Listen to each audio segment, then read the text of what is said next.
You know, very few people can answer the question, what do I really want? I'm Mensah Oteh, and in the next few minutes I'm going to be sharing with you ways through which you can start to design and fashion for yourself exactly what you want from life. Now, let me start with the question. Imagine that you had a magic wand, and this magic wand could give you whatever you wanted in life. What would you wish for? What would you ask for? Would there be any limitations on what you want? Now, in the next few minutes, I'm going to be giving you a magic wand, but the magic wand I'm going to be sharing with you will be in the form of words, but contained in each word will be some very unique strategies that can help you fashion for yourself the life that you want. I'm going to be talking about wealth and how you can create and fashion for yourself and your family and your loved ones a wealthy life, and a life that is deserving of being shared with other people. Now, to begin your journey to wealth, there's some basic things you have to understand.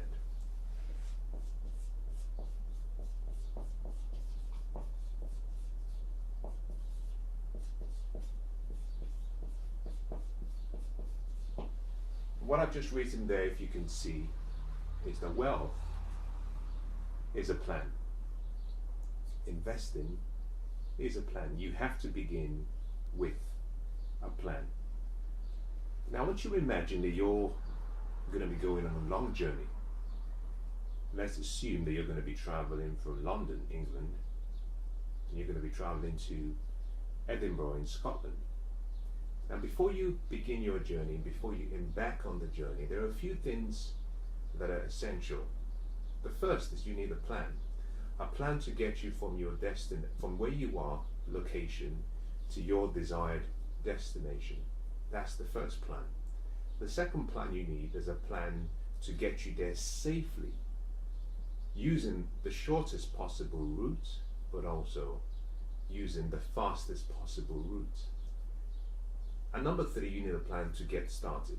And that is essentially the same process that you have to follow and you have to go by if you want to become wealthy and financially free. Although I'm going to be focusing on how to achieve financial freedom and to become wealthy, we have to begin with where you are. You see, there is nothing so tragic as building a castle when the foundation is not laid. You know, any structural engineer will tell you that the most important part of a building is the structure. More importantly, the foundation. And part of the reason for that is because the foundation is what supports and carries the entire building. So, although we're going to be building a really beautiful skyscraper, a tall building to represent your life, and that is simply a metaphor I'm using, we have to make sure that the foundation is really strong and the foundation is properly designed so that upon completion of your building doesn't come collapsing down to the ground because the foundation wasn't strong enough to support it. And that is the reason why many people, unfortunately, do not achieve their financial dreams. They have a lot of desire, they have ambition, they have the passion, they're motivated, they're excited, but they do not have a plan. Without a strong and intelligent plan, your financial dreams might elude you. Now, the starting point in this case will be to look at your location. Now, going back to the analogy of driving, if you were going to set off from London, the first question you want to ask yourself is, number one, do I have enough fuel to get me going? Now, along the way, you're going to have to make a few stops, maybe to get some more fuel, maybe to get a lunch, maybe to get some refreshments, but you will have to begin with the question, do I have sufficient fuel to get me going? The second question you ask yourself is the vehicle I'm using the safest? Is it going to be the fastest? Can it get me to my destination based on the time schedule that I have available? Now, these two important questions are necessary. And part of the reason you want to ask this question is because so that along the journey, you don't break down on the road and you're stuck for a few hours or perhaps a day because you're trying to get your vehicle repaired. So the vehicle you choose is important. Ensuring you have sufficient resources to get you going is important. But most importantly is making sure that the plan you have is complete in all areas. So if we started with the location we talked about, your location is important. The mistake most people make when they begin their journey to wealth is they focus more on trying to earn more money. They focus on trying to increase their net worth. There's nothing wrong with that. The problem is, it's not a sprint. Now, this is not a sprint race. It's a marathon. And every marathon, you must prepare yourself for endurance. And part of that endurance would mean that there will be occasions along the way where you're challenged. Along the way, you will meet obstacles, you meet setbacks and difficulties. And one of the problems most people face is when they begin the race, because they have underestimated what it would take to succeed, what it would take in terms of sacrifice. As soon as they experience a setback, they're pulled off the race, they're stuck on the hard shoulder, and they never get back into the race. They park along the way, and they never resume the journey. Now, I want to avoid that. I want you to avoid that, and that simply means that we will make sure that we have everything securely in place before we begin. Now, to do that, there are two important plans you need. The first plan you need is a plan to make sure that you have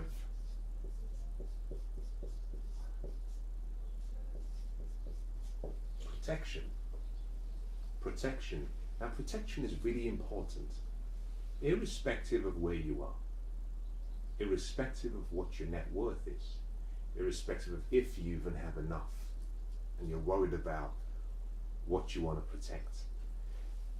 The reason protection is important is because it provides you with insurance.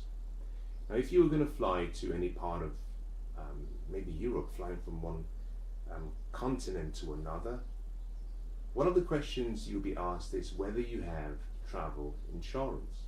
Similar to using the example of driving from London to Scotland, if you're stopped by the police, the first question they would ask for, number one, is your driver's license, and number two is your insurance, to make sure that you're safe, you're covered to drive, but that the other people along the way are safe with you being on the road and they're protected. So the first protection we look into is the protection of insurance. And this comes in various ways, but it's very simple. You must begin with protection. Now, part of the reason you start with protection is simply because once you've commenced the journey, what you do not want, what you want to avoid, is a situation whereby something happens and you're distracted, your focus is broken. What you want is to have your protection in place, so no matter what happens along the journey, your focus remains on the destination. And there are various forms of insurance. There's insurance and protection based on an individual or based on a business. The first protection I'm going to talk about is life. There is liability,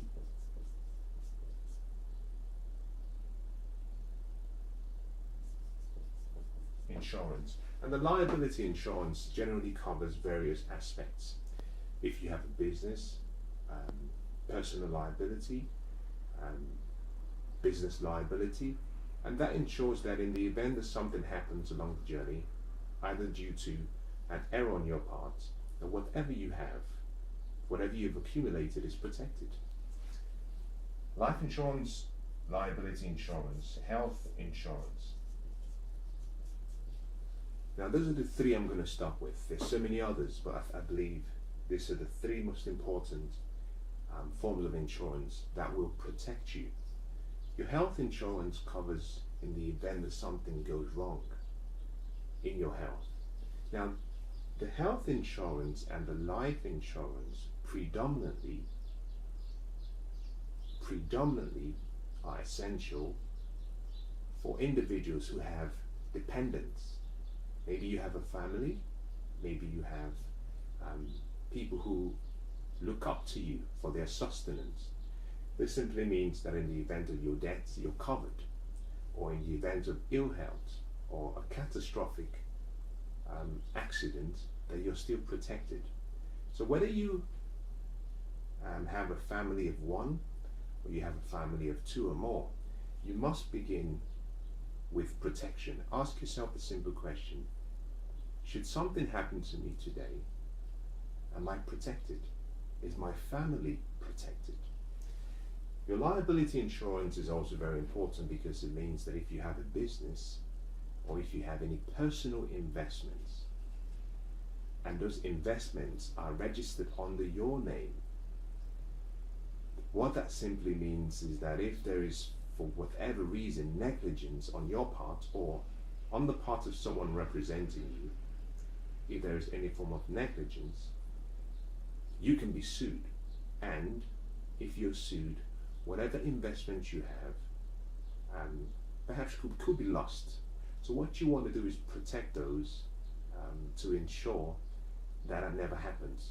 As an individual, it's vital. As a business, it's less of an issue because what you can do is have it registered under a company name, a limited liability company, and that gives you a level of protection. But still, you might want to take out some form of liability for that. The second, this is the first, the second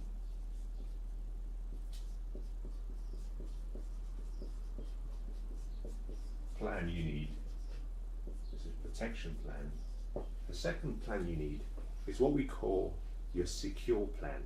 It's what keeps you safe and secure. This is important as well, but I'm going to deal with that in two forms.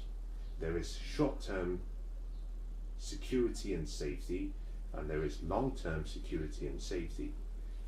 The short-term security and safety will deal with what we call emergencies.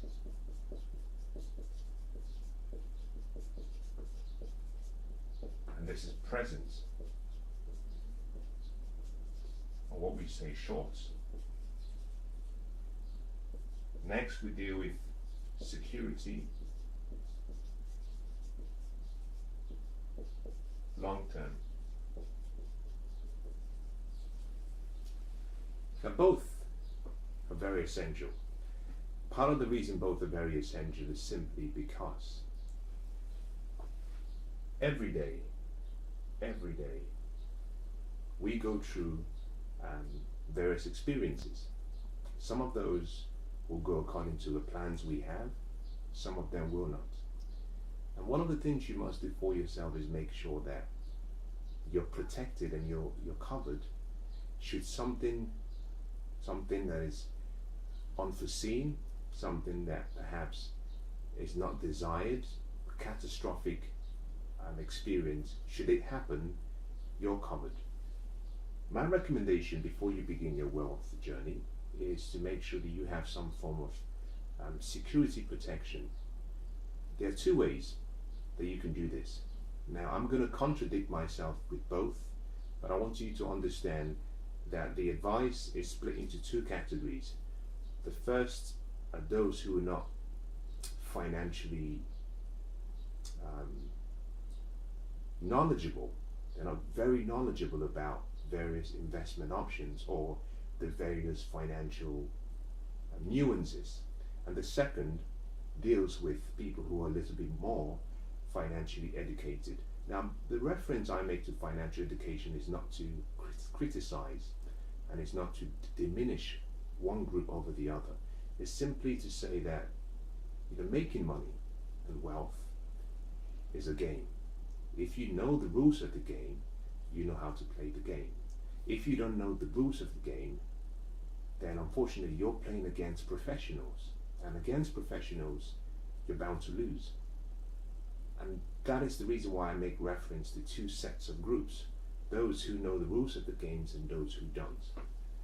The emergency provision you're trying to focus on is to cover you in the event of some catastrophic emergency or something that happens in your life. And for that, what I normally recommend is that you have between 6 and 12 months saved as emergency. This means that should you begin your wealth journey, should something happen along the way, you're not distracted. If you were to lose your job, if your company was to perhaps fold up and stop trading, if for whatever reason you became very ill and you couldn't get a payout for that time, for whatever unforeseen circumstances, that 6 to 12 months emergency can enable you to maintain your lifestyle. Now, that 6 to 12 months of expenses saved does not cover what you earn as an income. The focus is expenses, not income, your expenses. Now, if your expenses and your income are equal, which means that you spend exactly what you make, then yes, you would have to focus on 6 to 12 months of your income. But if you're one of those who, and I hope you are, you live within your means, meaning you have a surplus at the end of the month because you're not spending more than you earn, then it will be your expenses. On the other hand, if for whatever reason you're on the other extent, you spend more than you earn, which means you're in a deficit, then it would be your expenses, not your income. So 6 to 12 months of your expenses has to be set aside, put in a safe, secure location, and protected. Now, one of the things we hope over the long term is that you don't actually have to experience any catastrophic emergency, and I hope it stays that way. But what you find is that saving for the long term is a very obsolete idea.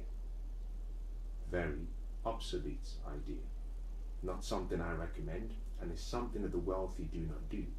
So what I'm going to give you next is the second category. Saving for 6 months or 12 months, or rather saving 6 to 12 months of your expenses and leaving that in an account, and let's assume this stays there for 2 years, would mean that the purchasing power of what you've saved will continue to decline for various reasons. Inflation, some countries, the banks are printing more money, which means the value of the currencies is declining. So saving is a very obsolete, but also a very unwise thing to do. However, from a point of protection, it could be something that you consider. My recommendation, however, would be if you have 6 to 12 months of your expenses set aside, if you've waited for 6 months and nothing has happened, and you've waited an extra 3 months, making it 9 months, but nothing has happened, my recommendation is for you to take 20% of whatever you've saved, whether 6 months or 12 months, 20% of that amount, keep that in the account. The remaining, I recommend you convert that to gold or silver coins. Now, you might want to get some professional advice depending on what time of the year you're listening to this, but in this present time and age, silver is very attractive, gold is very attractive, and they've maintained their value over the last few years. That will change, but in this present time, it's a very attractive way to hold.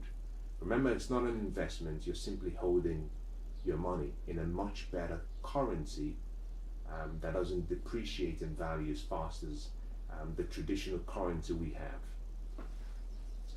The second category of people are those who are a little bit more astute in the game of money. And for those people, my recommendation is this. And this recommendation only applies to those who do not have personal debts. People who do not have personal debts, or people who, although they have credit cards, they pay off their credit cards every single month in full. If you're in that category, then rather than saving for 6 to 12 months, my recommendation is for you to get a credit card roughly of the same value with the lowest of interest rates as you can get. Now, because you're keeping this for emergency, it means you're not going to use it, which means there will be no charges. So that can just sit there, and should there be an emergency, you have something to use. That would mean that the 6 to 12 months of expenses that you were going to be saving, you can invest that, whilst the credit card sits there waiting for a time when it can be used. Now, I hope that's been useful. Now, let's move very quickly to the second stage of this secure plan. Because wealth and creating wealth is a long-term process and could take a long time, you have to think about the future. Now, what we've dealt with so far under the secure stage is dealing with the present and what could happen immediately. But we have to think about the future. And thinking about the future, we have to think about what you can do to ensure that in 30, 40, 50 years, all depending on how old you are, that you have something secure and safe. Should all of your investment plans over the next few years, which we'll be discussing very soon, should all of those come crashing down? You cannot put all of your eggs in one basket. You must provide some form of secure and security for yourself. Now, the best way to do this, in my opinion, although depending on your level of sophistication as an investor, but also as an individual understanding the game of money, the best way to do this is through a pension scheme. So this would mean a pension scheme. Now, the only reason I recommend this primarily is because most people fall under the category of employees. As an employee, the first line of expense from your account, once you get paid, is your taxes. Before the money is paid into your personal bank accounts, once the money is available within the company accounts under your name, the first payment that is taken from that is taxes. Now, you have the opportunity to divert a certain amount of your income, your gross income, before the taxation is applied, before you pay taxes. You can divert a certain amount to your pension scheme. So, for example, you can say, I'm going to invest 5% or divert 5% of my salary before I pay taxes. Most companies, most employers will match whatever you put forward in the pension scheme. So it's important that you ask the right questions, and if that is available for you, you take it on. Now, this will simply mean that you're able to save before you pay your taxes, but in addition to your saving, your employer is contributing towards your pension. Now, let me make a statement by saying that a pension scheme, or what is called a 401k scheme in the United States and other part of America, is not an investment plan. It's a savings plan. Just like you had your 6 to 8 to 12 months of saving, in this case, your long-term plan, your saving, it's a savings plan. It's a very, very inefficient way of developing a pathway of becoming wealthy, but it provides you with some form of safety and security. On that basis, it's probably worth doing. So I would recommend that you think about how much what percentage of your salary you want to put in your pension scheme. Really that simple. Now with the two set up, you now have a proper secure plan, and now you're ready for the third stage of the planning process, which is how do I now create wealth? Once you have your protection in place through insurance, once you have your protection in place through liability insurance, in some cases, depending on where you find yourself, if you already have some personal assets, my recommendation is perhaps to consider taking out a will, so that should something happen to you, even in your death, the money you've worked so hard to acquire, you still control how it's distributed and how it's used. I think that's where you have a difference between those who are really smart in terms of wisdom financially and those who are not. You see, even at death, the wealthy control their wealth by having wills, trusts, so that at the end of their life, someone else doesn't take everything they own. I'll give you a good example in the UK.